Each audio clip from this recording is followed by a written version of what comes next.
दोस्तों, जब आपको एंजाइटी होती है तो आप इससे होने वाले सभी फिजिकल सिम्टम्स से अनजान होते हैं।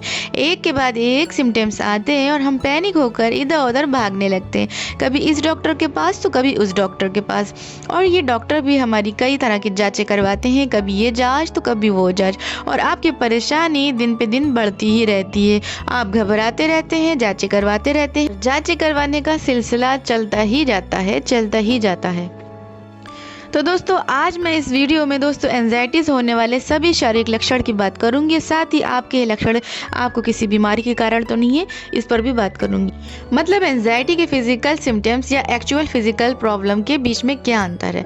क्योंकि दोस्तों, जब हम एंजाइटी से पीड़ित होते हैं तो एंजाइटी के जो फिजिकल सिम्टम्स आना शुरू होते हैं तो हम उस टाइम अलग अलग शारीरिक बीमारियों से जोड़कर इन्हें देखने लगते हैं और पहले से भी ज़्यादा परेशान होने लगते हैं। तो आज ये वीडियो आपको एंजाइटी के फिजिकल सिम्टम्स को क्लियर करेगा और एक्चुअल फिजिकल प्रॉब्लम के बीच में क्या अंतर है इसे क्लियर करेगा।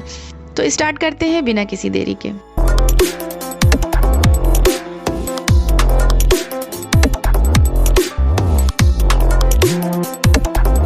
जब दोस्तों हमारी एंजाइटी बढ़ जाती है तो हमको क्या शारीरिक लक्षण आते हैं ये समझते हैं। एंजाइटी बढ़ने पर दोस्तों लोगों के सर में खिंचाव होना शुरू होता है, उनके सर में दर्द होना शुरू होता है, उनको माइग्रेन टाइप का दर्द भी हो सकता है, चक्कर आने लगता है, आंखों के आगे अंधेरा आने लगता है, देखने में दिक्कत होने लगती है, उनको लगता है कि गिर पड़ेंगे, उनके मन में यह एहसास बहुत ज़्यादा होता है कि अभी गिर जाएंगे।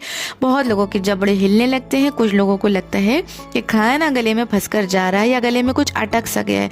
बहुत से लोगों को सांस लेने में दिक्कत होने लगती है, बहुत से लोगों का चेस्ट भारी होने लगता है और सबसे ज़्यादा परेशान करने वाली बात ये होती है कि उनके दिल की धड़कन काफ़ी तेज़ हो जाती है और सीने में उनको चुभन सी, जैसे सुई की चुभन होती है, इस टाइप से चुभन होने लगती है।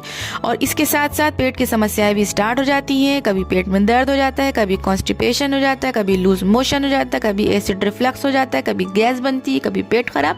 तो दोस्तों, एंजाइटी होने पर पेट खराब रहना तो बिल्कुल तय रहता है।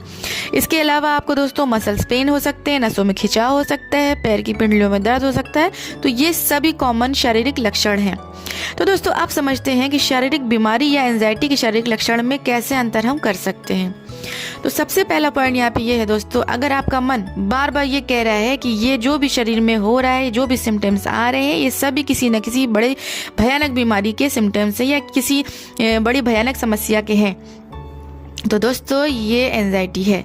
एग्जाम्पल के लिए, अगर आपको पेट में दर्द हो रहा है और मन कहे कि कहीं आपके पेट में कैंसर तो नहीं हो गया है, या फिर आपके सर में दर्द हो रहा है तो आपका मन कहने लगे कि कहीं आपको ब्रेन ट्यूमर तो नहीं हो गया है, और आप उठा के मोबाइल को फटाफट सर्च करने लगते हैं, तो फौरन आप रुक जाएं, उसी वक्त सर्च करना बंद कर दें, क्योंकि दोस्तों आपको एंजाइटी है। क्योंकि दोस्तों एंजाइटी होने पर फिजिकल सिम्टम्स आते ही मन एकदम रोस्ट कंडीशन में आपको सोचने के लिए मजबूर कर देता है और घबराहट इतनी पैदा कर देता है कि आप उसे किसी न किसी बड़ी भयानक बीमारी से जोड़कर देखने लगते हैं। तो इस बात का ज़रूर ध्यान रखें कि कोई भी छोटे सिम्टम्स आने पर अगर आपका मन उसे बहुत बड़ा बताए या बहुत बड़ी समस्या से जोड़े तो समझ जाए कि ये एंजाइटी है, ये कोई शारीरिक बीमारी नहीं है। दूसरा पॉइंट है दोस्तों, आपको खुद से एनालिसिस करना है। दोस्तों, क्या ये सिम्टम्स आते जाते रहते हैं? कभी ये सिम्टम्स आते हैं, कभी चले जाते हैं। जैसे कि जब आपको एंजाइटी का लेवल कुछ कम महसूस हो रहा है, स्ट्रेस का लेवल कुछ कम महसूस हो रहा है, तो ये शारीरिक लक्षण भी कुछ देर के लिए कम हो जाते हैं। और जैसे ये स्ट्रेस का लेवल बढ़ जाता है और शारीरिक लक्षण भी आपके साथ साथ बढ़ने लगते हैं, तो दोस्तों ये कंडीशन भी आपकी क्लियर करती है कि आपको एंजाइटी है।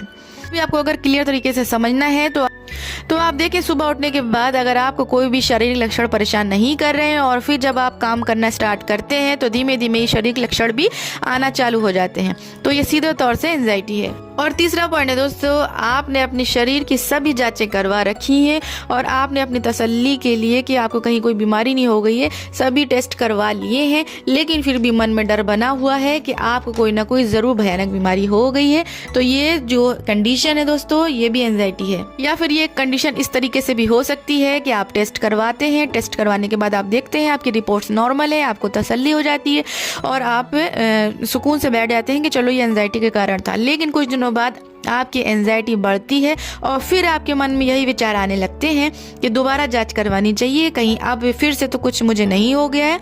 तो दोस्तों ये भी एंजाइटी है। दोस्तों आपको ध्यान ये रखना है, आपको 1 साल से पहले कोई भी जांच नहीं करवानी है। जब तक आपका डॉक्टर आपको एडवाइस ना करे कि आप ये जांचें करवाएं, तब तक आप वो जांचें ना करवाएं, क्योंकि दोस्तों बार बार जांचें करवाने से आपकी एंजाइटी घटेगी नहीं। इसलिए जांचें तभी करवाएं जब आपको डॉक्टर कहें।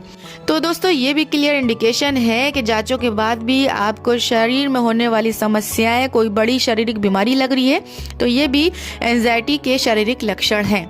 तो दोस्तों अगर आपके मन में ये बेचैनी बनी रहती है कि मुझे कोई ना कोई बड़ी बीमारी हो गई है, तो ये एंजाइटी के ही सभी शारीरिक लक्षण हैं। तो मेरे प्यारे दोस्तों इस तरीके से आप समझ सकते हैं कि आपके शारीरिक लक्षण एंजाइटी के शारीरिक लक्षण हैं या फिर आपकी जो शारीरिक समस्याएं चल रही हैं वो शरीर की एक्चुअल प्रॉब्लम है।